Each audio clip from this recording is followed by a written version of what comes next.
Greetings and welcome back, everyone, to another episode of The Angry Chicken. I'm Garrett Weinzierl, doing my best impression of my friend Kyle Ferguson, who talks a lot lower because I'm sick, and with me, as always, is Willie Dills Gregory and Jocelyn Moffat. Hello, guys.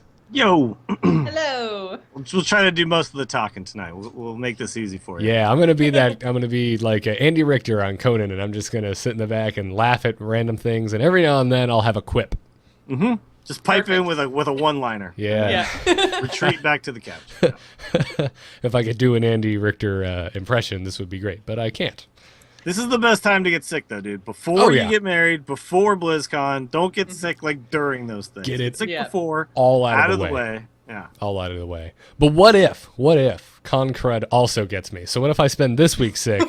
Then I go to BlizzCon, and I just get sick again, right in time to go to my honeymoon. I don't know, man. I think you're building antibodies right now. I don't think there's any way. Yeah. Just don't touch anyone. You're going to be like Superman when you get to BlizzCon. You're going to be just fine. Everyone else is going to come away from the A-Move meetup like, everyone was so cool except Garrett. He refused to shake my hand. Everyone else shook my hand. Garrett just looked at me. Howie Mandel fist bumps. Oddly. Yeah, exactly. Then all you have to do is say, Maui. Maui. Yes, I'm going to Maui. I'm going to Maui. Don't get me sick.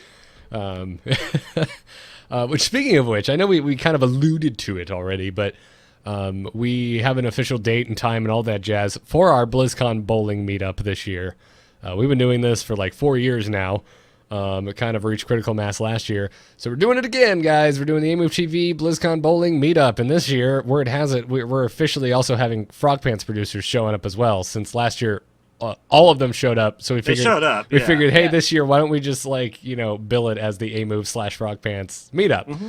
So everyone head on over to the Bowlmore Bowling Alley. It is inside the Garden Walk Anaheim Mall. This is within walking distance of the Anaheim Convention Center, which is where BlizzCon is taking place. We are meeting there Thursday night, the night before BlizzCon, at 8 p.m. local time to Southern California, which is Pacific time. So come on over and bowl with us, or drink with us, or both. I don't think anyone's going to bowl. I don't think we're going to bowl. Yeah, We'll see. You know, I'm so excited. I'm like shaking. I'm so excited for that meetup. The bowling was fun when we actually did bowl, but last year it's tough to take all those people and be like, okay, now everyone's split up into lanes and bowl and figure out who's paying for the shoes. It's just, it becomes more of a just a drink and hang out type thing, which they have good. That place is great for. Like they have a whole front area with pool tables and a bar and lots of places to sit and hang out. Yeah. So yeah. It works out. It's great, and it's in a mall too. So like, even if too many people show up, there's like this whole outside area that people can just spill out into because it's a mall. Yeah. So, it's fun. It's a lot of good fun. We started going there 4 years ago for StarCast with like 3 dudes, and last year way too many of you showed up. So we're looking forward to getting out there and hanging out with everyone. No such thing as way too many. Yeah, definitely not. And I think I'm gonna bring my an actual pool cue this time. And so anyone who wants to challenge me. I would suggest no one challenge Dills because he has his own portable pool cue. Just saying, guys. All pool cues are portable by design. Travel. Okay, sorry. Pool cue. I just put it in a single case. That's all I do. It's nothing fancy about it. Okay, Jocelyn, I don't play pool regularly at all, but all pool cues, if you bought it to play pool with, screw apart so that they can be put into a very small carrying case and be brought with you. And they usually come with a case too. So I'm not that special. I swear to God. He's totally just trying to play you guys. Look, I'm not good, guys. I promise. Opens I don't up even like know how to play $500 pool. case. Wow. I've barely ever played pool in my life, but there will be a standing challenge. Anybody who wants to take me on. Last year, it was almost an even 50-50 split between people challenging Dills to pool and people challenging Dills to Hearthstone. And then also in there was Magic the Gathering too, because for some reason everyone that came brought their own Magic decks last year. I don't know how that memo got out, but well, you should if you have some. Definitely do that. I'm gonna try to bring some legit decks and then some just kind of fun weird, I'll do some sort of ferocity deck or something. I don't know. This will be a fun year for that for me because I haven't touched Magic in months now. So that'll be fun. I plan to drink beers. Okay, so Jocelyn will be wasted. and me and Garrett will be playing nerd games with you guys. Yeah. Sounds like but a plan. also wasted. Also wasted. Exactly. Yeah, you can fit all those things. Absolutely. So, needless to say, we're very much looking forward to BlizzCon. I'm looking forward to it, not just because I hope to be well by then, but it's going to be a good time. Also, our schedule for the very near future, as far as podcast recordings, is going out the window because we're going to be traveling like crazy. So I implore everyone, go to amove.tv/calendar to see our public Google Calendar. This is going to show the scheduling for the month of November because things are getting a little weird. For example, this week, we're doing our Brawl episode on Wednesday this week at 5 p.m. Eastern instead of Thursday because Jocelyn's traveling here for my wedding, for example, and Thursday I'm also setting up for my wedding. So that's happening. There's a lot of other stuff too. So next week, Dills, you're doing a solo stream. You're like going to do some Q&A, hang out with the chat room at our normal Angry Chicken time.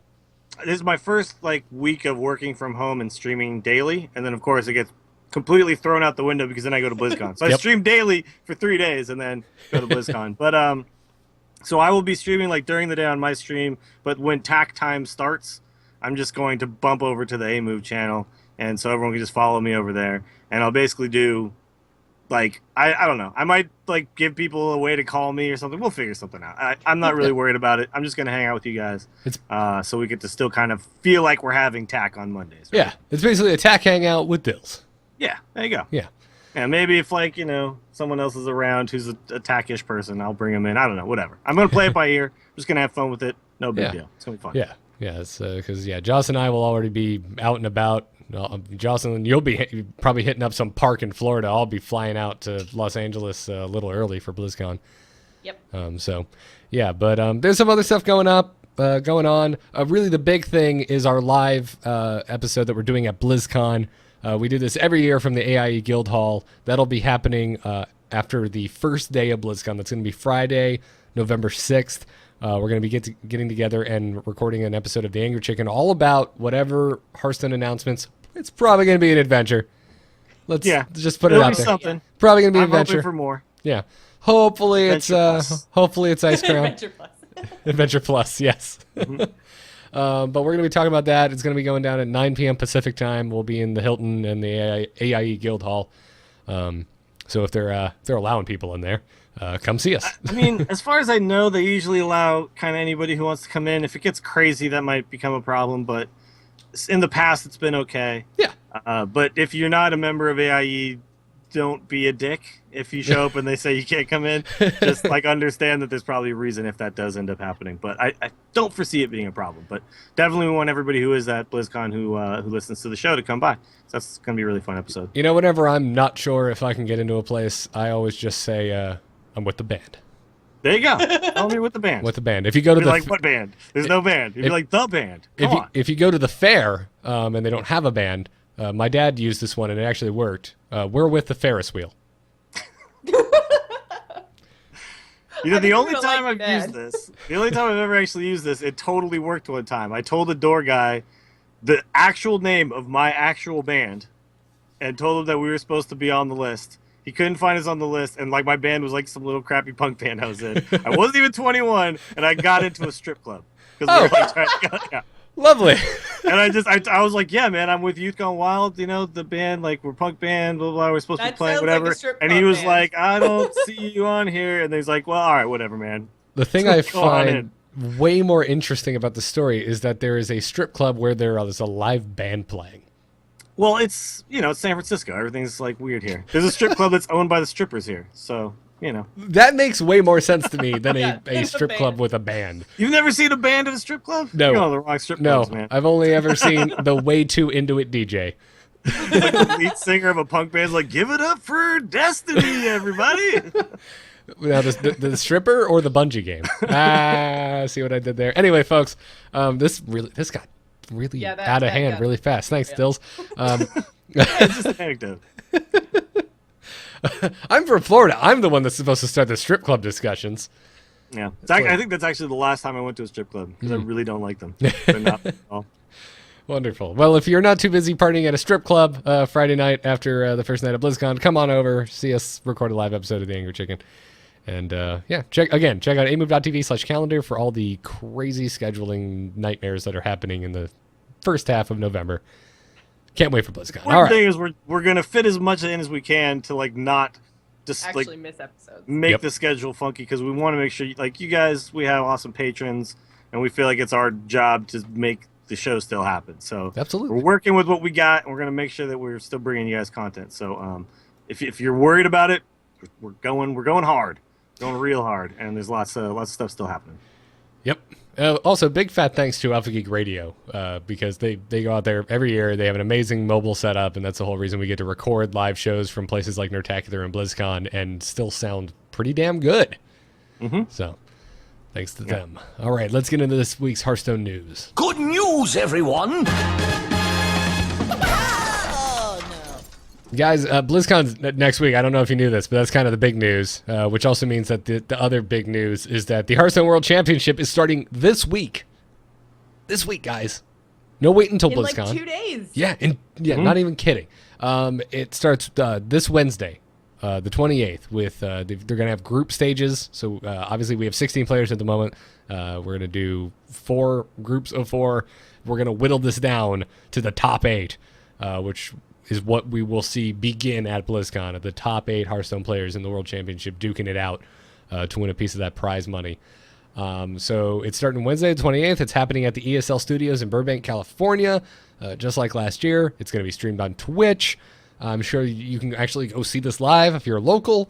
I was kind of hoping, because I was going out to Southern California early, that this would spill in the next week. And I could, because I'll just go to Burbank and see it. But alas, no, yeah, it's all done, wrapping basically up this week. Yeah, yeah, it's 4 straight days, I think, and that's just gonna be like a day a group, I think, is how it's gonna work. So yeah, the groups are already up and separated. Yeah, I'm a little bit sad that since we're actually gonna be there, we're gonna miss like half the players that qualified for BlizzCon, because we're only gonna get to see the top 8. So I'm just like, what if my favorite people get kicked out in the first round? Like, well, that does suck. But as someone, I've been going to BlizzCon for a while now, and when StarCraft first started being a big esport at BlizzCons, they didn't whittle it down enough beforehand, and just half of the games just wouldn't see it. Yeah, it just takes too long, and to try to do 16 players and have it be a fair kind of double elimination style of tournament, it's just gonna take forever. So they had to do something like that. I know they had to do it, but I'm just like, oh man, if like for some crazy reason like Purple, Jeb, and Tice all get out in the first round, I'm just gonna be like, well, table flip, nothing to watch. I guess, yeah. But no matter what, like you look at these players, no matter what, there's gonna be amazing players left in that top 8. Oh, so, I know there's going to be, but I kind of wish I knew more about Asia Pacific and China, though, because I feel like I don't know, except for Kranich, anybody coming out of there. So that's what I really know. I'm sure you know Ping Ping Ho. I'm sure you've seen him. Probably. But yeah, like some of the names that you would like Tiddler is not in there, and he's a guy that a lot of people would know. So it is true that these names are, other than Ping Ping Ho and Kranich from last year, I don't know much about these guys' play styles or anything. But this is our chance to learn, right? Yeah. Oh no, completely. I have no idea kind of how to gauge how hard I think the brackets are even going to be, which brackets came out today, because I'm just like, I have no idea if like how these guys are going to fall in the competition. Everything I watch is NA and EU, so it's going to be interesting, and I hope we get to see some new and interesting play styles. But I'm just like, if my favorite people get kicked out, I'm going to be so sad. Yeah, I'm trying to figure out what the group of death is here. Yeah. They're all over the map. Like there's a kind of like poll at the bottom of that article. And so everyone's kind of split between B and D. I think basically just because Purple is in Group D, everyone thinks that that's pretty crazy. Although Nairi is pretty Purple, Ping Ping Ho is known as one of the top players, like really, really good tournament player. And then Naria is actually really well known as a good tournament player as well. And he plays some interesting decks a lot on ladder, and he's not like a big streamer, so a lot of people aren't too familiar with him. But he's crushed tournaments that he's been in, and so he's definitely a threat. And then I guess B, but see, I don't know, and I look at B and I say Life Coach, I think, is coming out of that group. Kranich is the only returning player from last year, and the opening game of Group B is going to be Kranich versus Life Coach, and that's nuts. Like that could be you could come to me from the future and get all Doc on my ass and be like, Garrett, I'm from the future. Kranich and Life Coach are playing each other in the finals, and I would buy it. I would totally buy it. I would buy that is the finals of the Heroes or the Hearthstone World Championship. I feel like there's going to be a lot of matchups that we're going to feel like that it's just like, oh man, this could be the final. No, this could be the final. Yeah, absolutely right. Yeah, no, I'm looking forward to it. But they did a really good job of mixing up the people who kind of came first, so the champions in each region, with people who came lower down in the other regions. And there's like one person from each region in each group. So we're not going to see Europe versus Europe at this stage. So I think they did a really good job. You'll see like nothing but Europe. And yes. Nothing, but that could happen. That could happen, yeah. That's what I was saying. You know, like if it gets to the point where like China just comes in and just rolls everyone, and then all my favorite players I'm familiar with are gone, I'm going to be like, okay.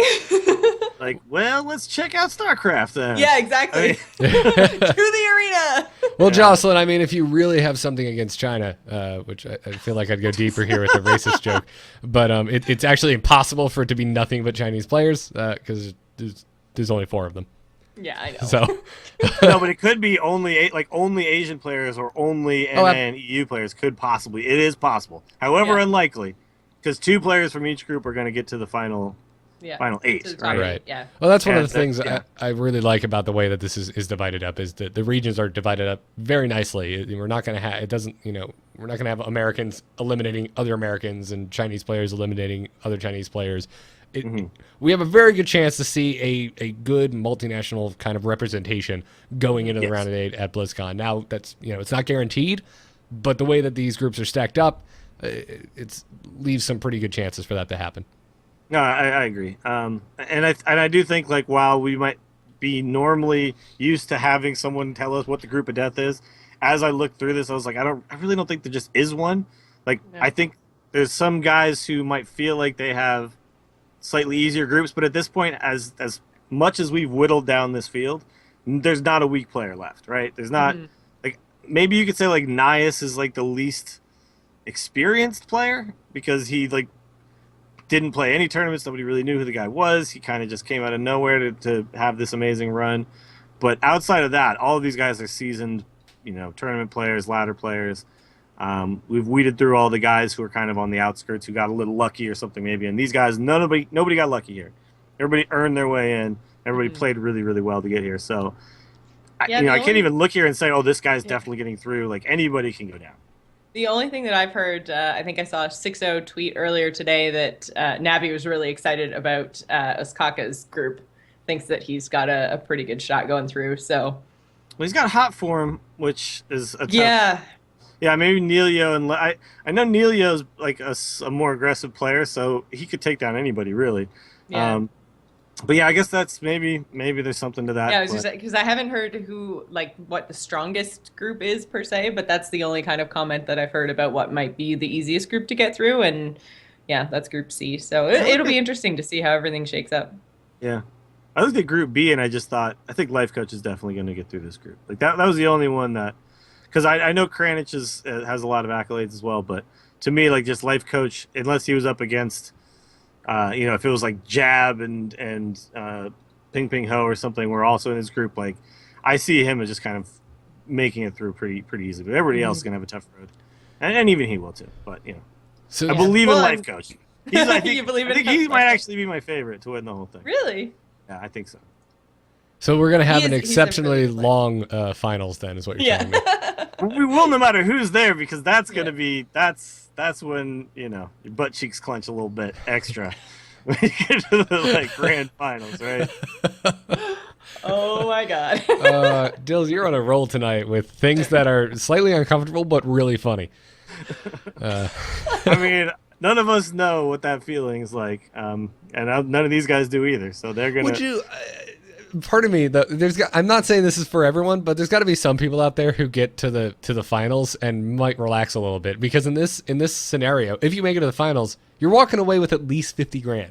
No, yeah, but I think that these players don't think that way. Like I don't think you know, because like if you watch like the World Series of Poker, there's always guys who like make a deep run, and then they're just happy to be there because there was some amateur who showed up and just wanted to play in the, you know, in the big one time. Well, that's what it for felt the like. final, whatever. That's what Firebat's story felt like last year, because he was this unknown kid whose parents thought BlizzCon was some scam. Like, and now we know Firebat as a total badass, and he's a kind of just a name everyone knows in our community. But that's kind of what was going on last year. Not that I'm saying he didn't really want to. No, but you know, he worked really hard too, like to get that. Like, I just think like these guys are so competitive, all of them, that they're not. If they get that close, it's gonna feel like, well, now I want to win this, right?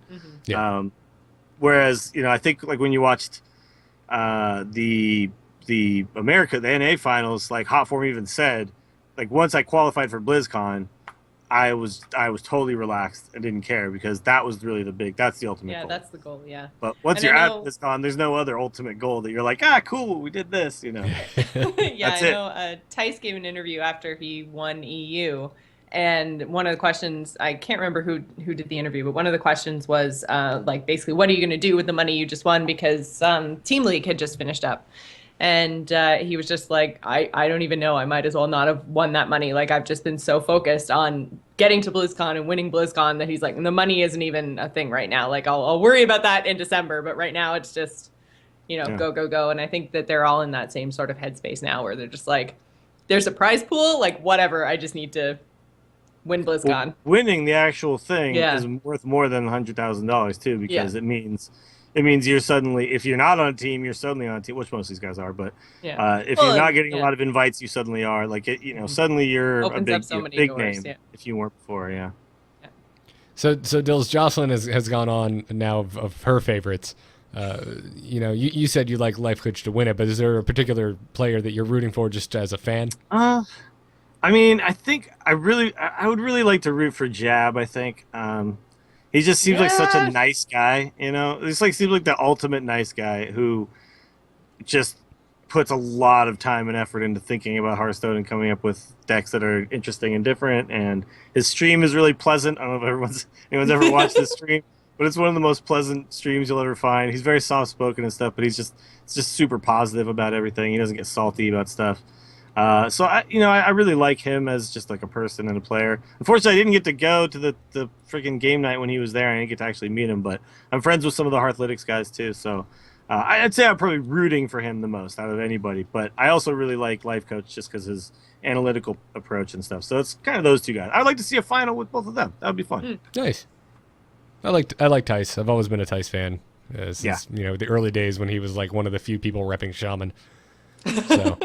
I'd like to see him do well, and I think he will, because he's Tice. He's a damn good Hearthstone player. So I totally agree.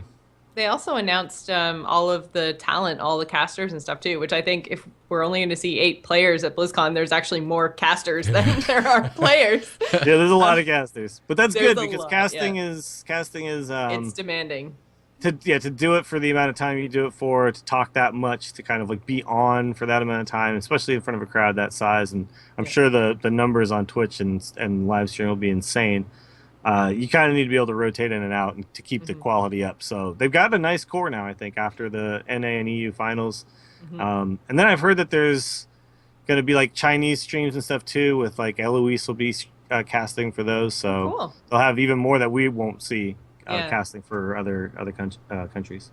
Every now and then, though, you know, when you're on the floor of BlizzCon, you walk past the other foreign language tables that you always kind of forget are obviously there. You're like, oh hell, there it is. Like, it's always very obvious at the StarCraft one, because the Korean table is very well lit and stuff, and you're like, oh, it's a big deal. It's a huge deal. But even though they're, you know, if you're there watching it live, they're piping in, you know, Tasteless and Artosis doing the English stream, but. Taste-tosis. Yeah, they do a damn good job. You get some Day 9, you get some Taste-tosis, it's gonna be sweet.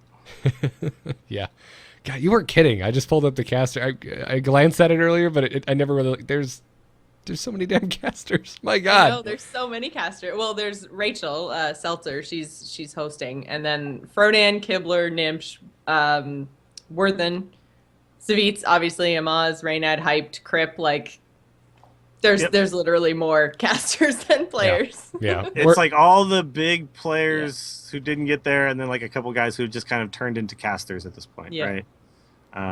Like Nimsh doesn't play much high-level Hearthstone tournaments anymore, but he casts a lot of stuff still. Yeah. Still very involved. I liked watching Savitz and Nimsh do the EU stuff. It was I always prefer the EU casting anyway, but yeah, I liked their whole Road to BlizzCon thing. I thought Worthen did a really good job too. I feel like this is a mean thing to say, but I was pleasantly surprised. But like, I'd never seen him like stream or do anything in like the high level Hearthstone talk, and then all of a sudden he just came out and was casting NA, and he was nailing it. And I was like, dude, nice. Yeah, no, Robert's doing a good. He's not Worthen. He's Robert Wing. Okay. Yeah. Sorry. Well, I mean, he was a podcaster and stuff, and like he knows how to talk. He's a really funny guy, but yeah, to see him kind of turn the corner from I'm a funny guy to I'm also like analytical and professional and all that, like in the way that he was being was really cool. Yeah. I'm most excited for Raynat after his casting at the Americas Championship. I'm all on board for more Raynat casting. I was very surprised by how much I was enjoying his casting at that event. So. Yeah, he's incredibly smart when it comes like if you watched his when he's like appeared on shows like Value Town and stuff, his his ability to kind of describe and analyze cards and things has always been really on point. He thinks about the game in a really smart, constructive way, and his own stream is just where he gets salty and pouty and stuff. But when it's like time to be professional, he's right there. It's the same idea as Forzen. They have this certain kind of persona that they have when they're on stream, but if you put them in front of a mic and say like, cast, analyze, like they know the game. This is what they make their living at. So I mean, they have very analytical minds. They're really smart guys, and to see them actually sit down and turn it on, it's awesome. I like it almost more than other casters because it's just like they have this persona and it's the flip of that. So to see them get up there, it's just like, all right, yeah, I'm on board. Yeah, I don't know anyone else who tries to be calm for the public during scripted events and then is a total rage case when they're just playing video games. I know nobody else like that. No one? No one at all. I can't understand how someone could do that.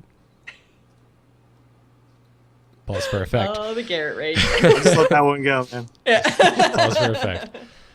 Anyways, so yeah, we're very excited. Jocelyn, I'm sure you'll be watching the finals on your phone from the table at my wedding. It'll be good. I'll be coming over to get updates. No, stop it! I don't want to shake your hand. I'll get a whiteboard. Who's and winning? Then I'll just hold stuff up. There you go. I'm sorry. I don't know why that is making me laugh so hard. So it's Group D. So I'll be like, okay, purple. I want updates on purple. Okay. Okay. So Group D is going to be going down on Halloween. Those are the updates I want. I'm excited to see what the decks are that they bring. Like ladder right now, I don't think is any indication of what the tournament meta is going to look like. No. And the tournaments we've been watching, there was that arena tournament thing where everyone was playing pretty much aggro and tempo. But I don't think that's what we're necessarily only going to see at BlizzCon. Right now, ladder is a little annoying because it's like, well, who got their 1 drop into their 2 drop into their 3 drop into their 4 drop? Who drew that? Because now you win. And that's just kind of how it's working right now. But I'm hopeful that what these guys bring is going to then shape the meta to like heal it just a little, because it's like really frustrating right now. Like I don't know what deck is even good anymore outside of just playing tempo stuff. And I'm really like sick of it. I'm really sick of playing tempo stuff. I'm really sick of being like, well, I hope I curve out perfectly. Oh, I didn't? Okay, I lose. I really want interesting stuff going on. And so that's another reason I'm excited for this to happen is these guys and these big tournaments really do shape the meta. And right now, the last tournament we saw was just like aggro, and that's basically where the meta has gone. So it happens every year, man. We go to BlizzCon, we watch the tournament, we go back to the guild hall that night. There's a couple of people jump on ladder, and you're seeing nothing but the tournament decks. Oh yeah.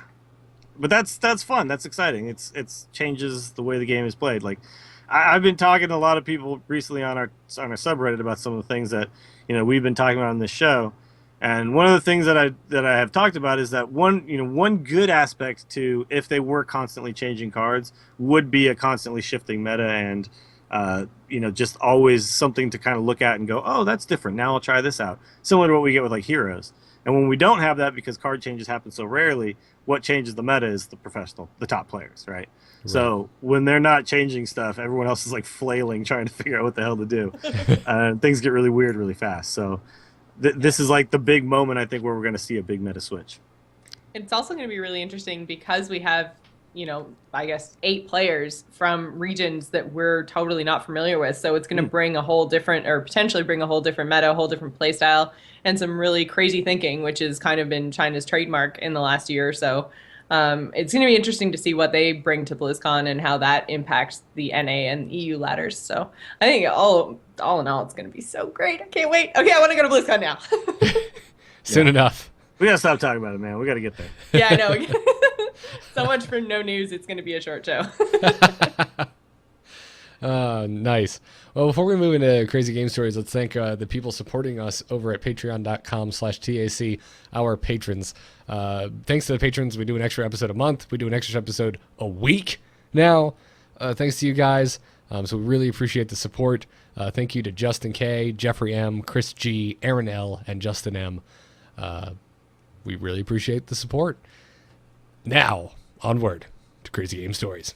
Has the whole world gone crazy? You're in trouble now. You got it!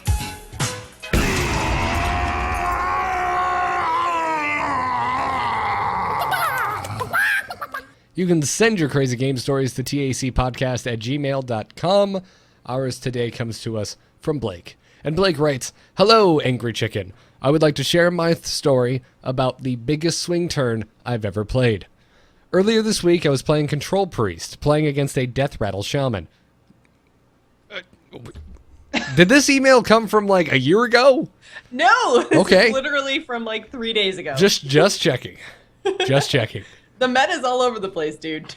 Well, it depends on where. There's like, no I was patron, watching, and then everything's just all crazy. I was watching some people play at like rank 15, and I was just like, I want to be there. I want to be where you guys are. Because I'm at like rank 3 where it's nothing but tryhards. Like everyone is like trying to get to legend so hard that there's not a hair out of place in any deck, right? And like I'm just like, getting to legend would be awesome right now, just so I can see people experiment again. Yeah. But like I just don't even want to play. Like no, there's no weird stuff going on. It sucks. Yeah. I'm jealous of Blake. I get to see Death Rattle Shaman. Hey, for all you know, Blake is legend, sir. Yeah. Okay, sure. But I doubt there's that many Death Rattle Shamans at legend. But good point. Good point. He found that secret Grandmaster League that exists even beyond legend. Anyways, Blake continues. He says this is about his Control Priest versus the Death Rattle Shaman. Just a reminder, folks. Doesn't happen often. In the early game, he had played Stalag, and it had been destroyed. Because, of course, he played Stalag. God, I can't. Yeah, why not? What is Death happening? Rattle Shaman, dude. Death Obviously. Rattle Shaman. Yeah. In the late game, I played my Dr. Boom on the board against his Baron Rivendare, like you do. On his turn, he plays Fugan plus Reincarnate, giving him Rivendare, 2 Thaddiuses, and a Fugan. He well played me. Little did he know that I had been holding on to Shadow Madness plus Shrinkmeister ever since I saw the Stalag come out. I had also drawn a Shadow Word Death in the meantime. I Shrinkmeistered plus Shadow Madness the Fugan and ran it into the Thaddeus, giving me a Thaddeus. I run the Dr. Boom and the Boom Bots into the damaged Thaddeus, killing it. I then use Shadow Word Death on the remaining Thaddeus. This gives me a Thaddeus and wiped his board. I well played him back and go on to win in a few turns. Yo, dog, I heard you like Thaddeus. Holy crap, that's an amazing story. To be able to just clear a board that consists of 2 11/11s and what was the other one left? A 4/7 and a 1/7. To be able to just clear that board is insane. But I guess having Dr. Boom on board helps, right? Yeah. Yes. In all situations. Yes, having a Dr. Boom on board and just being a priest in that particular scenario. Yeah, that's true. That's just nuts. That's like Blake, what makes it crazy. Blake, you need to start streaming because that would have been like the highlight of highlights on a Trollden video. That's epic, man. That'd have been so good. This is what the whole Dills to Whatevs thing is about, and then I just like Dills to Whatevs to rank 3, and I hate Hearthstone again, man. So frustrated right now. All right. Dills, I'm you're gonna play some Blake stuff. you're a next little time. salty tonight, Dills. Just Hearthstone hasn't been that fun at rank 3. It really hasn't been. It's See, just and been I've like been win one, lose literally- one, win one, lose one. I've been playing Rogue, and I'm just Nice. not doing anything. And yeah, it's so fun. I've been doing the same Pirates. this season. I'm doing terrible, but I'm having the most fun I've had in a while. Yeah, I just throw down pirates and I go yar, yar, yar, and I'm winning. Not Good games. point. I'm winning in life. New sound clip will be mailed to us in 3, 2, ding. Wonderful. Anyways, folks, if you think you can one-up Blake's story, and I friggin' challenge you, by the way, to do this, write us, tacpodcast@gmail.com. Let's take a second and thank our sponsor, Squarespace.com, for supporting the Angry Chicken. You can go build a website, and you can make it look like you actually know what you're doing without having a clue as to what you're doing. Take it from me. I don't know jack about web design, but I can make it look pretty. So Squarespace. Well, I mean, you fooled me, man. When you were like, "We're gonna do this podcast," I was like, "Let me check this guy's website out. Looks good. All right, I'll join your podcast." And now later on, I find out he was cheating, man. You were using Using Squarespace. Yep. That's like healing in Hearthstone. That's cheating, dude. That's straight up cheating. Is healing in Hearthstone cheating? Yeah, Same so's taunt. armor. Yeah, taunt, armor, healing. That's all cheating, dude. It's all cheating. Okay. Yeah. The only true way is the spork way. I was about to say, it's like, because you just named a bunch of things that don't exist in decks that are working really well right now. I guess that's a good point. Yeah. But see, yeah, that's because everyone's learned. Don't cheat, man. Don't cheat to Yeah. get ahead. Unless you want to use Squarespace. Then go ahead and cheat all you want. Make your website look great. Super easy. I want to know Squarespace's reaction to your ringing endorsement of them of Squarespace. It's basically cheating. Go ahead and cheat. It's cheating. All right, here's a better way to put it. Squarespace is basically Game Shark for your web design. Check them out. Use the code TAC while you're checking them out and get 10% off your first order. We thank them for the support. We thank you guys for using that code. Now, let's hear what you guys have to say with some emails. Hello? Hello, it's me. Hello. Just quickly, do you get my message? Yep. Oh, Hello, brother.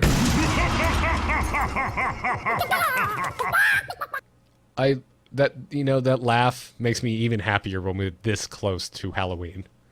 It's so maniacal. Just love it. Email, same place as always, tacpodcast@gmail.com. Our first email today comes to us from Ekenset. This is how I'm going to choose to pronounce that one. This actually came to us from our subreddit at tacpodcast.reddit.com. And Ekenset says, Korean soldiers made their own paper Hearthstone cards so they can play while in their mandatory 21-month military service. I saw this, and it makes So cool. my heart smile. My heart has a grin the size of a Cheshire cat. I love this. It's pretty amazing what they actually did. Like, they have dice so they can tell how injured things are. I guess that's how they roll for RNG. And that's for RNG too, yeah. So There's just tons of stuff going on here. I have seen a guy previously who like printed out a bunch of Hearthstone cards and made like a full set and all that stuff.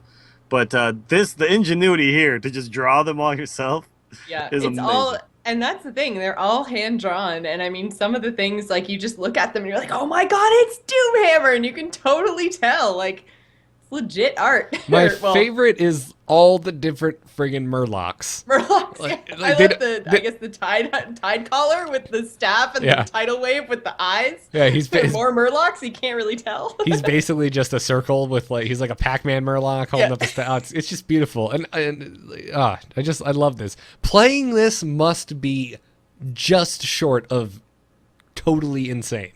Yeah. I'm surprised that they went through the diligence to actually make all of the bad cards too. They're like, no, we got to have all the cards so that you can select. Maybe your they deck. play arena. Maybe they're doing Maybe. arena drafts. Yeah, who Maybe they knows? You know, Oh my that would god. actually be awesome. Like you just like take all the commons, shuffle them up, and then you just like play 3 random ones and just select one, and they go, okay, rares now. Like roll to see like which rarity you get every time. Oh man, this is awesome. Which It makes me want to do this. This is incredibly visual, by the way. So audio-only listeners, I implore you, go to the show notes, amove.tv/TAC if you have not already seen this, and find the link in the show notes. I can't even. all of the random elements. Like, do they just leave out things like piloted shredder that has too many possible outcomes? You just take all the 2-drops, shuffle them into a deck, and then when you kill it, you just go, okay, well, let's take a random 2-drop out. There you go. Piloted shredder. Done. Pilot Shredder's the easy one, dude. But then you have to make all those the boom bots, though. But Dills, what if you have some of those 2-drops in your deck, or your opponent has some of those 2-drops in their deck? You have to make all of these extras to you gotta make make it. extra token 2-drops, yeah. Yeah, that's what they said in the article, is they actually made like a whole ton of patrons, and anything that could spawn a whole bunch of things, or my you know, God. like different I love multiple it. copies of I love stuff. this. Like, it just, they're all over it. I want physical Hearthstone now, because that's amazing. That's like having your There pilot. was physical Hearthstone. It was called WoW TCG. No, it's not the same. No, not that even was- close. yeah, that Have was you actually played it, Jocelyn? No. Okay, then yeah, it's not even close. Yeah, different heroes had different health totals and stuff. It was a totally different game. That was, but okay. What do you guys think? Does it make no sense, or would it be awesome if Blizzard actually just printed out full sets of Hearthstone cards and sold them? Like, wouldn't people buy those? I think it'd be I super would fun. totally buy them. I mean, I would buy them like crazy. I think it'd be fun as a novelty thing. I don't think it'd be Yeah. something that they should I try wouldn't and play keep with up them. with, because it'd be really hard to play. No, yeah, but just have If a we few went, thousand of them made up and be like, here's a cool collector's edition, or you got like 5,000 total sets of. Maybe even they could just do classic. I don't know, something. Oh, just if it came maybe in you the could just buy box? them. I would- Yeah, you can buy a box that's a limited edition box, and like it's from Blizzard, so it's not some weird. depending on I don't how know. Just cool, seems like it'd be fun. depending on how cool the box is, I would pay upwards of $200 for something like that. Well, they could make it the actual Hearthstone box, right? Yeah. Yeah, like, that's what I'm saying. A yeah. Hearthstone box. Yeah, That would be- that I would definitely pay for. People I would would probably spend then like money. take out my like favorite cards or something, and I don't know, Frame 'em? shadow box them, frame them, something. Yeah. Because I mean, I would never actually play with them, and if you're not gonna play with them, then what are they gonna do? Just sit Oh, in the I'd box? play with them. I'd play the hell out of them. Oh, yeah. Yeah, but you're nuts. I could never be. I was never the guy who like bought toys and then kept them in the box. I was like, no way, man. I bought He-Man. I'm playing with He-Man, dude. Let's go. Dills watched the 40-year-old virgin, was very confused. Yeah, I was like, what is this guy doing? That's why he's not getting laid. He's not playing with his toys. He's not playing with He's toys. not playing with his toys.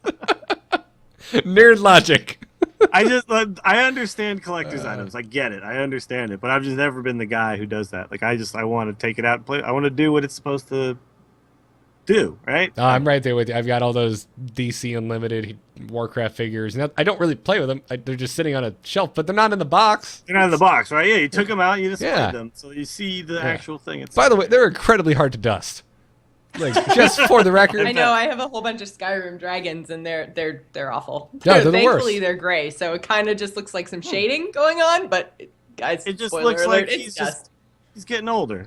Yeah. This guy's getting older. He's a little dusty now. It's it's a dragon. It wouldn't be out of place in like a wizard's lab. So maybe let it just keep getting gross and more cobwebs. Have you ever and- seen a dragon put lotion Maybe I on? can No. I mean, they get a little dusty. It'll be great if he starts to get some cobwebs. Wonderful, wonderful. Dills, Let it Dills, what's the next email and/or Reddit comment from? So this is another one from Reddit. Switters says, cool post about game length. What we think are 20-minute games actually last on average 7 minutes tops. So this is actually a cross post that came to our Reddit from the Hearthstone subreddit. Yeah. But it was a really interesting analysis that somebody did where they went through all their games and they actually, recorded the times that all games took. Because a lot of people will complain, okay, I shouldn't play Control Warrior, the games are too slow. I shouldn't play Control if I'm trying to ladder because the games are too slow. I'm wasting time, I should just aggro it up, right?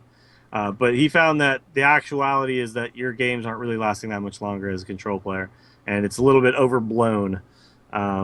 Which is, but the thing is, even though he says it's not that much longer, it is still longer. Like, that was still proven. Like, if I'm Yeah, playing and I on mean, Hunter, it it's was like it was a minute couple minutes. Yeah, it was like a minute and a half or 2 minutes difference between like the shortest game on average and the longest game on average.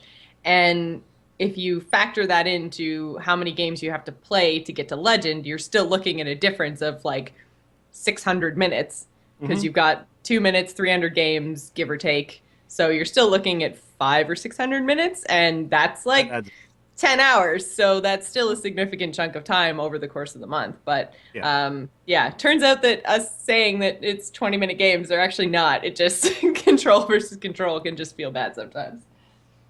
Yeah, when you do actually and I actually, when I play games against face hunters, it's not necessarily true that they're just spending no time on their turns. I all the time go up against a face hunter who grinds and ropes every turn because they're trying to figure out the absolute optimal play. And there's a lot of math that goes into like the amount of damage they have at their disposal and how are they going to actually finish you off, right? Right. So it's not like those games are just so fast because everyone's just throwing their minions on the board and doesn't care. There's a lot of thought that goes into every turn with those decks too. So that slows things down. That's really what takes the longest. Is just people grinding over turns. Yeah. Yep. Jocelyn, and if next your deck's email. going to win you more games, right? Then you should play it. Like that's really, I think, the takeaway from this. Just play the deck with your highest win rate is your best chance to get the legend. Oh, yeah, we've said it before. I mean, it bears repeating. Like anyone who says you should just play Face Hunter if you're trying to get the legend, like no, you should play the deck you're the best with. You should play the deck that you actually know and can make optimal plays with because of your knowledge. Like don't just stick to a fast deck. Don't, and also don't think that that's just gonna like breeze you through the legend. Like if you play a fast deck badly, you're not gonna ever get the legends. It's not gonna happen. So. Jocelyn, next email. Next email comes to us from Aaron, who says, hello, hello, hello. As you know, Hearthstone has just been localized to Japanese. What you may not know is this caused a very big issue here in Japan on the fan websites, where a lot of people, including myself, were really upset because Blizzard now defaults new players to the Asia server, while everyone here had been playing on the America server. All of us early players were defaulted to the NA server when we joined. This was really upsetting to me as it's going to split Japan into two groups, those of us that have played originally on NA, and all the new players are defaulted to Asia. Therefore, I set on a mission to make sure our voices were heard to Team 5. I started at change.org and got very active in the forums. I'm sure I was very annoying, but always polite, smiley face. Which I think he must have been, because he put a smiley face, so polite. To make a long story short, Blizzard heard our voices and loaded up our Asia accounts. I forwarded the email so you can see it's in both Japanese and English, which he did send in email proof, all the rest of it. So basically what Blizzard did is they copied over all Heroes and Adventures that you'd previously purchased. Oh, wow. Arena passes for any arena tickets you'd purchased, and card packs based on what he'd earned and purchased. So basically all the money he spent on Hearthstone got put into an Asia account, which is pretty freaking cool. And then so he said they didn't include golden characters, character progress, adventure progress, saved up gold, or previously earned card backs. And he also sent in a screenshot of all the packs that meant he got to open. 519 basic, wow. 406 GVG, and 216 TGT packs. Holy crap. So this is what Blizzard is doing in Japan. Wow. That seems like a kind of a crazy issue to run into. That it sounds like maybe they didn't even consider that, which is kind of odd. But also, when you're trying to add stuff, you can't think of every single, problem that arises because of that. That is a big problem. Like, okay, well now all of a sudden I'm not playing on my server that now exists. Mm-hmm. And the thing is, like, especially when they're pushing fireside gatherings as a way to potentially qualify through to BlizzCon, if you've got a very small island chain that has Hearthstone players that are trying to compete, and then all of a sudden they can't because they're on two different servers just because they may have started up the game at different times, they have a real small population to kind of play with that might potentially, I know Japan doesn't have a really small population, but you know what I mean, they're very isolated. So to then split that into two different groups, it's kind of crazy. So I'm really glad to see that Blizzard is actually doing something about what is kind of a mistake. The only thing that I was kind of like was, well, what if I want to play on EU because all my friends are playing on EU? Can you just give me 1,500 card packs on EU because that's what I've earned in NA? I don't think so. Because now they have two stacked accounts. They've got an NA account and an Asia account. Unless they closed out the NA. No, they gotta have closed one of them to do this. There's no way. But I don't know if they did. He wasn't clear about whether they actually closed the NA accounts or not, and I'm not sure. Can't see them just gifting you thousands of card packs. Well, that's the thing. They basically just gifted them if you guys remember, an equivalent account. This is what it's like when we swapped over from beta to live. That's true. We had a wipe. We did actually have a full-on wipe at one point, and then we had no wipes after that. But yeah, or it was after the full-on wipe because we got to at a certain point we were still in beta and then moved to live, and nothing really changed for us. After the wipe though, any money we had spent, we got back in basically card packs. So we didn't get the exact same cards, but we still got the same amount of packs. Yeah, so that's the thing. They didn't duplicate the collections. They gave, card packs. And apparently, Sezgo in the chat room is actually saying it's a one-off transfer for all accounts on NA that had a Japanese registered address. So a lot of people are living in Japan but didn't have the registered address, so they missed out. But that's still got to be a big chunk of people. Right. Sure. I mean, it is at least some type of option, some type of fix for the players who were affected by this, and that's, I think, pretty damn cool. I think they should have told them if they weren't doing the gold thing, though, because now he says I should have spent it on cards. Like, he just lost all his gold? Like, tell me I'm going to lose all the gold, man. He didn't get... And see, this is the thing. I don't think they closed out the NA accounts. Like, I don't know. To get rid of all the gold and all the progress that somebody has... It's a transfer. There's no way that they just give you another account. There's just no way. I 100% don't think they gave him another account with that many cards. Well, we should ask Aaron it's to gotta write. Be a transfer. Yeah, we'll ask Aaron to write back in. So if you could let us know. Yeah, but there is weird stuff. Like when you okay. transfer a character from like one server to another in WoW, it's like there are some weird things that happen. Some things don't make it. So it's something like that. But Seko in the chat room says, quote, your collection on each region will remain separate and intact, but we hope this jumpstart will make it an easy and fun transition if you choose to play Hearthstone on your new account. I was going to say, I don't think that they destroyed the NA Doesn't look account. like they did. It just looks like they're hoping... Wow, they kept the NA account with all the stuff and just gave them packs. And gave them, and gave them Asia accounts. I mean, I don't know. I think that's fine. Doesn't bother me at all, especially if you're sitting there suffering through a game that is not written in your language. It's like me trying to play old Dragon Ball Z SNES ROMs back in the day. That's a huge surprise to me, though, if that's what they did. Because I would think that you could set that up as a transfer situation, but to just be like, yep, here's a bunch of free stuff, seems out of character for them. But all right. Well, and again, like, it doesn't seem like this seems to be the kind of thing that people just woke up to and it happened.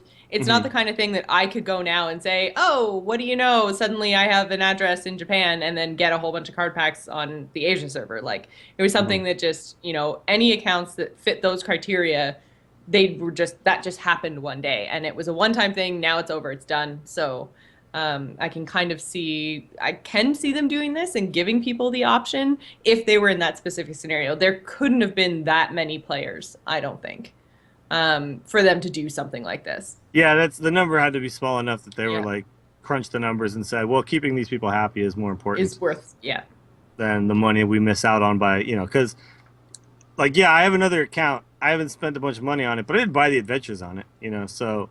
Because I was like, I'm not going to grind up enough gold on my EU account to ever buy these adventures. But these cards are important enough. So I was like, that's what I could see myself spending money on. There's no way I would ever buy packs on another account. You're also an edge case, though. I'm sure there's a lot of players that would have just stuck with their NA account and never even touched. True. Like there's a lot of pros servers who have multiple accounts that actually have all the cards, and they have those for specific reasons, like being able to compete in tournaments whenever they need to. But there's not a lot of people like me who actually just have a second account just for the hell of it. That they've invested any money in, at least. I'm sure a lot of people have second accounts that they mess around with, but I would be very surprised to see if it's even remotely close to a majority of people that have a second account that they actually invest money in. No, I agree. So, but I mean, for me, like the reasoning behind it was like, I'll never be able to get these cards ever, right? Without doing this. And so I was like, it's $25. Like, I'll just go for it. Or $20 or whatever it is, right? So. Right. Can't go with that Belcher and Mad Scientist. No, you gotta have a Mad Scientist. Look, how am I supposed to win without smorking it up on my EU account? I have like no other cards. I gotta play Face Hunter. It's a later show, so we're taking a few extra emails today. Francis writes in and says, greetings, Cluckers. The other day I had finished an arena run and got a TGT pack. I got excited when I saw that orange outline over the card indicating I received a legendary, but I was disappointed to see I had received my third variant in a row out of all TGT packs I've gotten. Man, Francis, I'm really feeling for you with the 2 legendaries I've found in like 80 packs. Man, I'm so sorry to hear about this. Francis continues gloating. I started to think there is a better way. Dust and Gold can be too grindy for me, and there's no guarantee I'll get the expansion pack I wanted from Arena. So I started thinking, why can't there be an option to trade a card instead of dusting? I'm sure someone would have loved one of the 2 variants I had dusted previously in exchange for that Ronin I'm currently grinding dust for. I think it would help alleviate the grind for those people who try to complete their sets. Every other card game has card trading. I firmly believe in adding it to Hearthstone, that it will promote that sense of community and friendship Hearthstone is all about. Love the show. Really hope you answer. Go Flyers. Gillfish. So apparently we should have called him Gillfish instead of Francis. Anyway. Oh, sorry. Usually I catch that. I never catch that stuff, so I wouldn't feel bad. But anyways, this might promote a sense of community and friendship, but what it really will promote is a black market, where people will spend real money that has nothing to do with Blizzard. It will open up scamming. It will open up piracy. It'll be bad. Yeah, I'm pretty sure like Blizzard had toyed around with different ideas for how to make cards you didn't get out of a pack able to be collected, right? And they've, as a company, and not Team 5 specifically, but as a company, have dealt with a lot of these types of things. You know, marketplaces and WoW for a long time, where real money infuses its way in, and when you allow for that to kind of happen, that's why they have the tokens now, and like things like the Diablo auction house went away. The more like they've like delved into that, the more problems arise from it that just aren't worth it. So I think they probably just looked at this and went, "This is just not going to be worth the headache." Right. So let's figure out another way to make this work. And Yeah. Go ahead, Toss. And the thing that Hearthstone has that a lot of the other games that do have trading in them don't have is you actually have the ability through Dust to make whatever cards you want. Like in Magic, you can't just make Magic cards. You have to go and you buy a pack, and it's blind, and then... If you're an actual wizard, you can do that. Oh, can you? Oh, Yeah. I'm not an actual Well, wizard, what you so can I do- didn't know that. what you can do in Magic is you can like say, I can take a card that I'm not going to use but sells for like $15. I can sell it and then buy a card that I am going to use that someone else is selling for $15 or whatever. Mm-hmm. So in a sense, you're like dusting a card to then create another card, right? But you have to do it through another human being. I can't like say, hey, I don't need this card. Let me just cut it up into little pieces and build a new card. So If you cut this card in 3 pieces, that means I turned it into this other card, guys. But it's a weird thing, because if they did do that and then they'd say like they forced you to, let's say they forced you to trade at like they controlled the market and they said they forced you to trade at like Legendary equal value and didn't allow you to like have a market value for each card and things like that. You'd basically have the same thing you have now, but instead of this dust going down to 400, dust would be like 1600 equals 1600. You just find someone who has the exact legendary you need and you trade that. Like to them, I think it was just a matter of, well, we want players to open packs as the ultimate thing, and then if they don't get the card they want, we want to give them an option, but we don't want to also just give away everything, right? Like this, there should still be an earning process. So yeah, basically, I mean, unless you go the route of say the way Steam has this set up for games like Dota 2, which is incredibly deep, the way that marketplace works and functions, and it's just, I don't see something like that ever even being considered for a game that has to work on literally every device that has a screen that glows, like Hearthstone. Outside of that, you would have to actually be able to trade, and if you implement any type of system where one player can give a card to another player, you instantly have a black market. You're going to have people auctioning off cards, paying real money for it. Blizzard will not be involved. And this has always been an issue in games. It's been an issue in World of Warcraft and previous Diablo releases, not 3, because 3 launched with the real money auction house, which is since gone because it was a nightmare. But it changed the way the game was played too, right? And there might be a bit of that going on in Hearthstone as well, where it changes the way the game is played, where like you think it's like hard to compete now. Like imagine if like anybody could get any card they wanted without grinding for it. The lower levels would be even fuller of exact meta decks, right? Like because everyone could just get the exact card they need without having to like work for it and try and do whatever. So there's no perfect answer. Obviously, money has a lot to do with it. Blizzard wants to make money. And they need to make money. They don't just want to make money; they need to. That's how a business works. So, Yeah, maybe it feels bad, man, for some people, but I don't know if there's like a perfect system for this. I don't think there is. There's not. It's a judgment call, I think, on Blizzard's part, and I think they've come to the decision that it's not worth the aggravation. I mean, one of the things that was cited when Diablo 3 Real Money Auction House was announced with the launch of Diablo 3 was that, you had all these people in Diablo 2 that were getting scammed by people, and Blizzard customer service was paying the price. And they're like, well, we can't help you. You went to a third-party site and you gave them your credit card number. What do you want us to do? And it's like, well, it was for your game. Yeah, but that's not us. Like, not affiliated with Blizzard Entertainment. I'm sure the three of us are sitting here, and that seems totally insane to us. But that seems like the most plausible and most angering customer service experience ever. I totally get that happened multiple times with multiple people, but I get it. Yeah, think about things like hacking and stuff too. Like we got botting right now, but which by the way, that's trying to force hack into your account to sell off all your cards. Just trade your legendaries away. That's what I meant when I said pirate. I meant hacking. Chat room was like, what the hell's Garrett talking about with piracy? I'm like, I'm sorry, I'm. But it's like I got hacked in WoW, man, and that was I quit WoW basically for a while after I got hacked because I didn't want to. My process of dealing with it was to get all my stuff mailed back to me, to set it back all up in my characters and all that. And it was such an ordeal that I just said, screw it, I'm not playing this game anymore. And I didn't touch WoW for a while, and it kind of sucked. But if I lost all my cards and I had to go through a big kind of customer service nightmare to get them all back, and then they had to return them to me in packs, like the Japanese players might have it, that might be how they have to do it. And I don't get the cards I had anymore. All my decks are gone. I don't know. It'd be a nightmare. So I'd be out. Yeah, I don't think I'd come back after that. I'd be like, I'm just gonna go play Overwatch. New Blizzard game. Having my WoW account hacked as well, it was terrible. The peace of mind knowing that my Hearthstone account isn't enticing to a hacker. For me personally, that's amazing because I don't ever want to have to deal with that. The only thing you could do if you hack a Hearthstone account right now is just troll somebody by dusting all their cards, right? And you'd gain nothing from it. So, yeah. Someone now. I guess you could sell it to somebody else who then loses it as soon as they fix it. Thanks for giving that idea to someone who really dislikes me, Dills.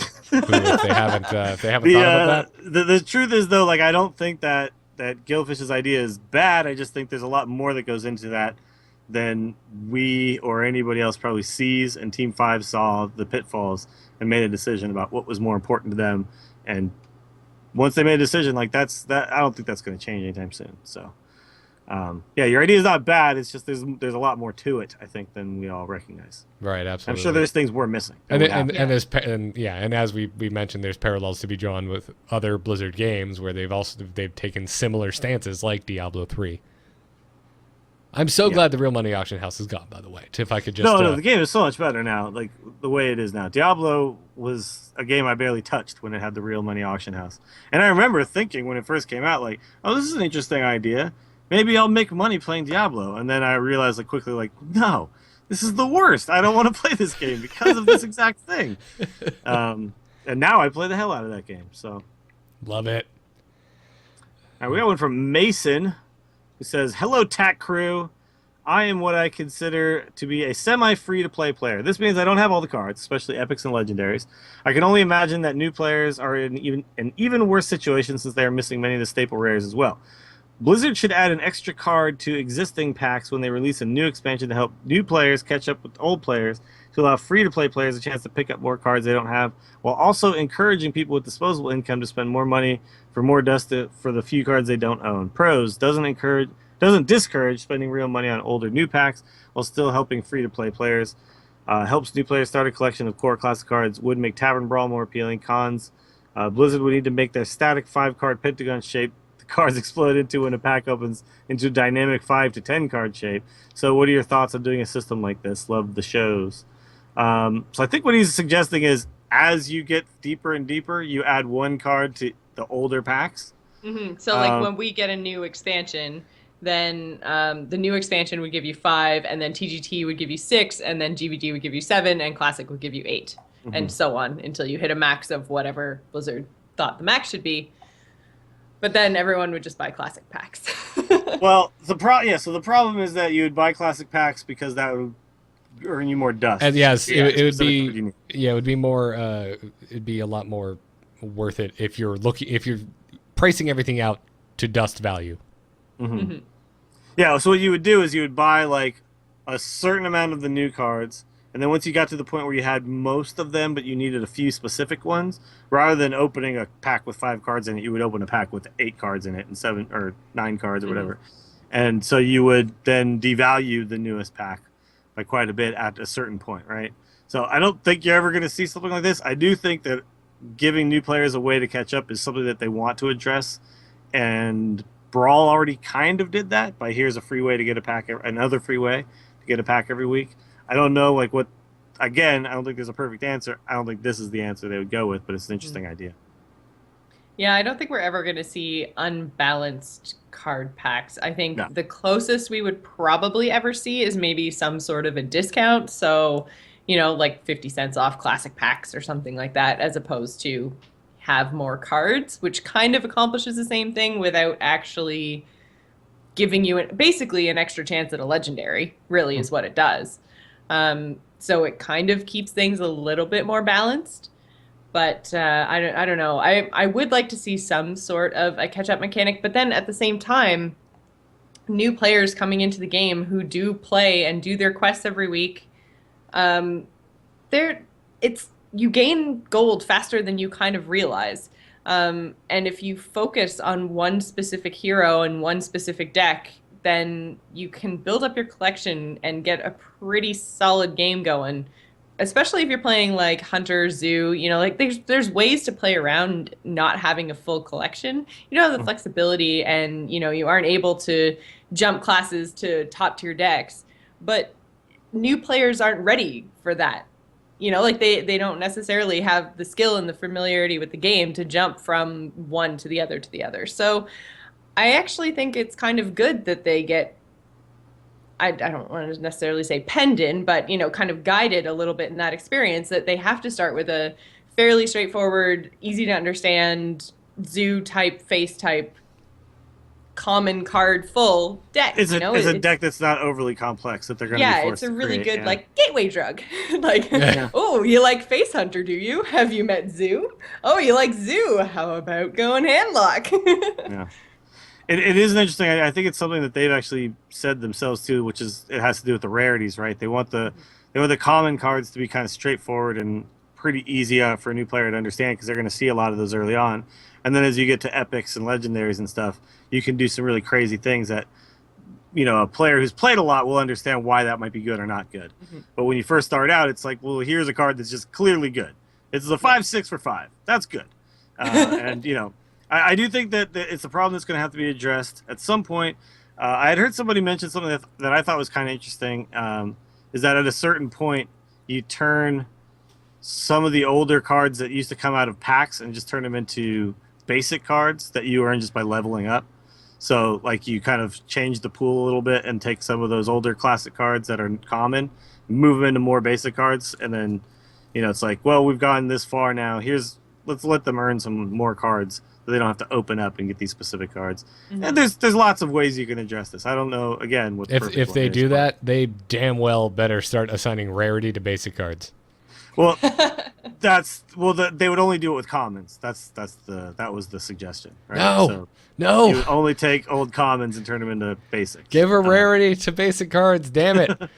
Well, I was just talking on a tax subreddit about this because the whole balancing with rarity in Arena being a problem. Like they could get rid of that completely and just like assign tier scores to all the cards, and then just give you Arena decks based on tier scores, right? So the rarity has nothing to do with it. That's so and you just fun and not gamified, and so not well, the way not Hearthstone necessarily, is made. because you basically end up with, like, what you do is you kind of level out the playing field among all of the classes a little bit, because you offer the good cards more often. I'm not disagreeing with you that it would fix a lot of problems. I'm disagreeing that is something that Team 5 would ever agree to do in this game. I don't think they would either. I really don't. But like, just that if they're not going to change rarities, if they're not going to do this, then we're just kind of stuck, right? Because right now, like, Ben Broden in his last video saying, "Oh, we'll add a card to Arena to make Warriors better," And the problem there is like, yeah, you add a card, you have to add a pretty good card. It has to be basic. And then are you going to break Warrior and Constructed by trying to add this really good card? Like, are you always going to be battling and trying to figure out how to balance everything?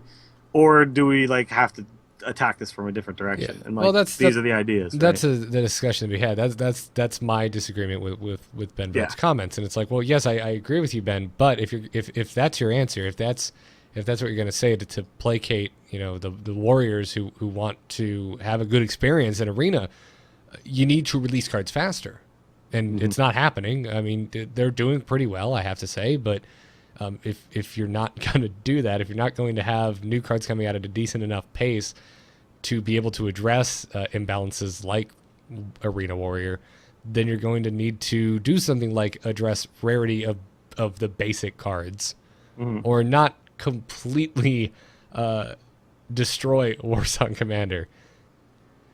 Yeah, like I think we can all agree like something should be changed. I don't know what the correct thing is, but they've made their stance pretty clear, right? And that's like, it's like someone was like, well, why do you say they would never change rarities, or why do you say they would never change cards all the time? I'm like, because they just straight up said that. Like they just straight up said like, we don't want to change cards, we just don't want to, and their reasons are sound, but it creates issues like this, right? So Right. There is an answer. It's just not a thing that they, I think, would consider ever doing. And so all we can do as community members and podcast hosts and stuff is come up with weird ideas we think might work and then talk about them and then be like, well, but it's not going to happen.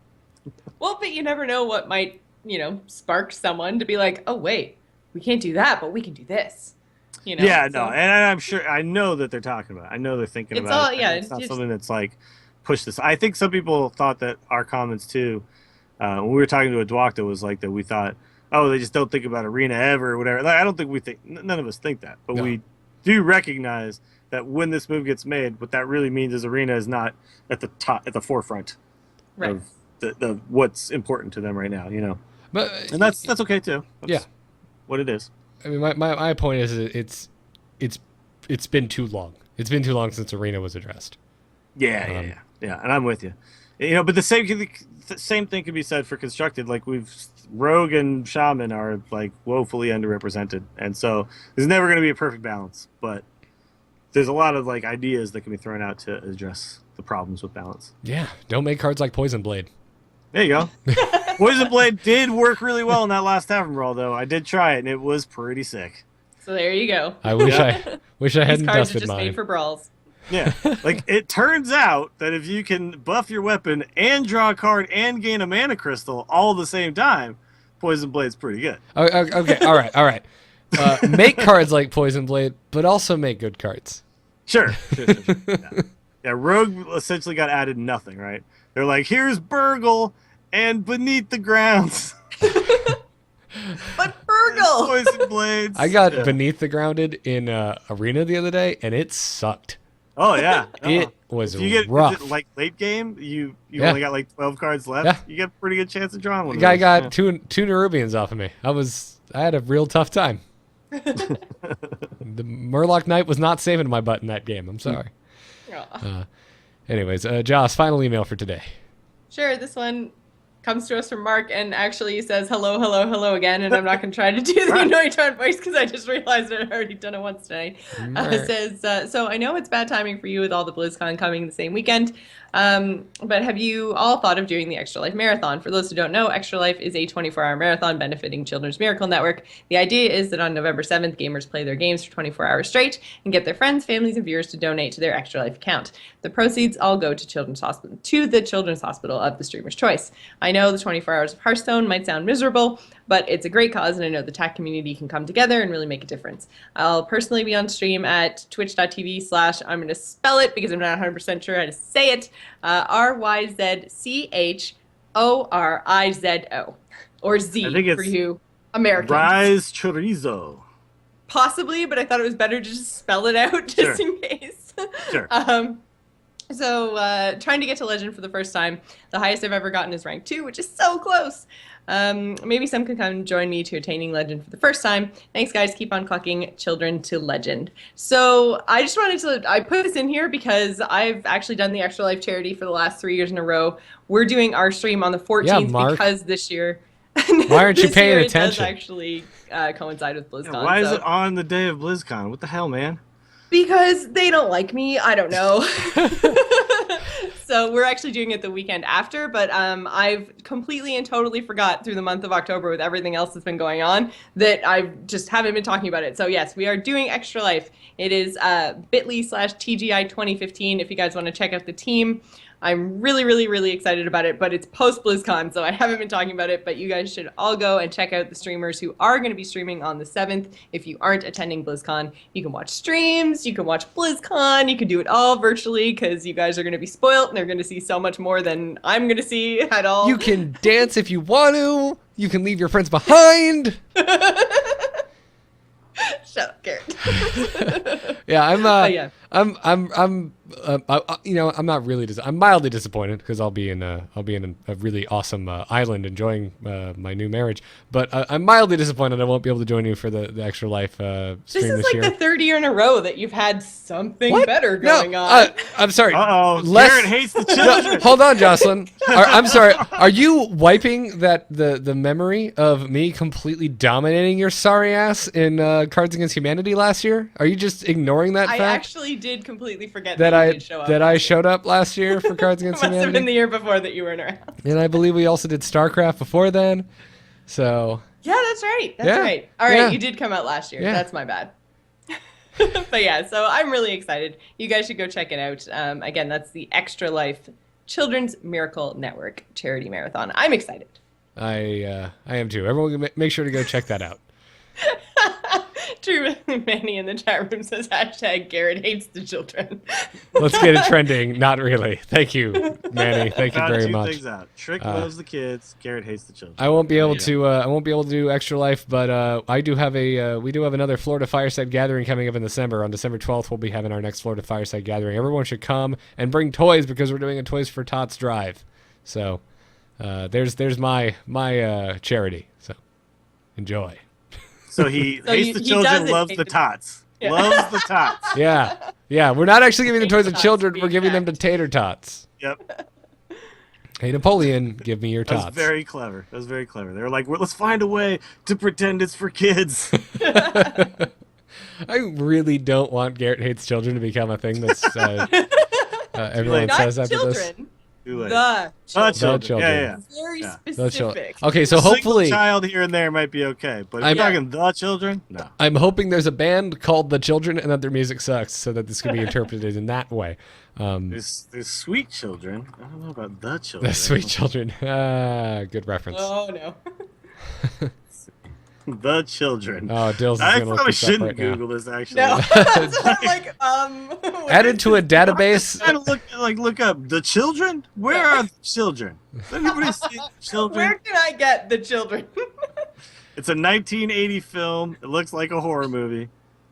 All right. There's a remake in 2008. I bet Michelle Mora was in it. All right. I haven't seen it, so I'm safe saying I hate that movie. So I hate the I children. hate the movie The Children. Yeah, there you go. All right. Please interpret it in that way. Now that I have dodged that bullet, let's end this episode. Big thanks again to our patrons who support the show. Also, thank you for leaving us iTunes reviews, everyone. If you enjoy the show, if you listen to it on iTunes, drop us a 5-star review. We really do appreciate it. Impaler X, Chris_Taro, Mr. Science Teach, Rambunctious Rotisserie, which is one of my favorites ever. How has someone not done an intro to an email this way for this show yet? Yeah. We need to make like a shirt that has all of these crazy ways people have introduced themselves to us over the few years we've been doing this. Yeah. That'd be, All right. that'd be We'll pretty talk good. about this later. Yeah. After the one. And thank you, Chaotic Toast. Thank you for your 5-star reviews, everyone. The Angry Chicken were produced by emote.tv, frogpants.com, and our Patreon producers, Declan H, LVE, Topher L, and Barry Scott L. Thank you, guys. Our live shows and other videos can be found on youtube.com/emotv. Our live stream is twitch.tv/emotv. Our t-shirts on slashloot.com. Get one for BlizzCon because it's next week. So slashloot.com, everyone. Make sure you spell slash. If you actually just do a slash and loot, it doesn't work. That's not how internets work, Grandma. Why are you yelling at people, Garrett? Because I had to spend all weekend with my grandmas. I spent half my weekend being told how to use a steamer by my grandmother. So See, Steamers grandmas are hard. don't know internet, but they know steamers, man. steamers suck, man, especially when you're trying to Different do set of skills. That's all. yeah, not the skills that Liam Neeson has to fight terrorists. They're much more Grandma boring. skills. Much Your more boring grandma has a skills. particular set of skills. Yes. It involves steaming. Steaming and fitting an unusual amount of like bacon fat in old Cool Whip containers, so that when Oh, you're that sounds great. so when you're an 8-year-old and you're being babysat and you open the refrigerator and you're like, oh, score! You open it up and you just gasp in horror. Garrett gets You know personal. what? You can't pour. This is things I found out as my transition from boy to adult. Can't pour bacon grease down the sink. Didn't know that. I remember, and then I found that out one day. So that's probably what's going on. If you have metal pipes and your water runs really hot, you could probably get away with it. She's not supposed to do it, man. It's bad. It's bad stuff. Don't do it. Just saying. Just saying. Garrett hates metal pipes. Well, Can we just have like hashtag Garrett hates everything? okay. To deflect this, can we have Dills hates Hearthstone after this week? No, because I love Hearthstone. It Yeah, makes where have you sense. been? Dills hates Hearthstone Dills ladder. hates rank 3. There you go. Dills hates. Don't Okay. even make that. All right. Dills hates rank Rank 3. 4 is cool. Rank 2, fine. Rank Dills 3, hates aggro. Dills hates tempo. No. I'm okay with aggro and tempo. Just not over and over again, man. Break it up. Break it up a little. Dills hates stagnant meta. It's not as catchy. Not as catchy, but hey. Yeah. anyway. Dills hates zombie chow, into shielded minibot, into muster for battle, into piloted shredder. Yeah, you can say that. That's fine. All of these could just be Garrett and Dills facts, by the way. It's just the way you word them. Yeah. You know, Garrett hates children, hashtag Garrett facts. That would work. Again, please don't do that. Anyways. Oh man, the hashtags are real. Follow us Thank you, on Jared. follow us on Twitter at TAC Podcast. We're on Facebook at /AMoveTV. Why can't they just do @s on Facebook too at this point? Can't they just give up and They've taken hashtags and everything else. Like, yeah, they've just stolen take the everything hat else that Twitter does better. And also TAC Podcast at reddit.com. Catch us live Monday nights at 9 p.m. Eastern Time. Usually, it's getting nuts. amove.tv/calendar. That's where you'll find that stuff. Check out alphageekradio.com. This might change soon too, by the way, because next week is the first week of new sketch. So. Oh, I want an earlier show in the worst way. I actually dislike 9 p.m. more than 10 p.m. because it's just Really? like it's more like in the middle of my evening, so now it just cuts everything. I find the same thing actually. I'm like, Yeah. oh man, tack's so early now. Yeah. It's like Yeah. 10 p.m. start time. Oh, I so did it's notice, that- like, before I would come home and then I'd have like a couple hours to stream, and now I get Yeah. home and I'm like, I can only stream for like an hour. All right, that cool. Means no arena. That means whatever. Yeah, it's I would just like crazy. that all three of us kind of hated this, and I didn't want to mention it because I'm like, I'm Yeah. pretty sure the other two guys love it. I'm just gonna suck it up. But no, it's changing soon. It'll change again soon. It'll be Even significantly earlier. So West Coasters, you can still put us on in your earbuds at work. European people, you can actually watch it. Like, it'll be It'll be great. a whole new world. It'll be man. Whole new wonderful. world. Tech to Europe. Yeah, Tack to Europe. Well, live Tack to Europe. I'm pretty sure people are already listening to the podcast. Anyways, and finally, check out BrianGriffithMusic.com. He made our intro music. It's awesome. Dills, where can folks find you? Follow me on Twitter at Willie Dills. Check out the stream, twitch.tv/WillieDillsSF. The Instance World of Warcraft podcast on Fridays, and Stormcast is right after this. Well, not right after, but an hour after this show. So check that out and all the stuff. Do it. Yeah, Jocelyn. Best place to follow everything I'm up to is over on Twitter at JossPlays. It's the same as my Twitch channel, so you should go follow that as well. I do the Gamers In right here on AMove TV every Wednesday night at 7 p.m. Eastern Time.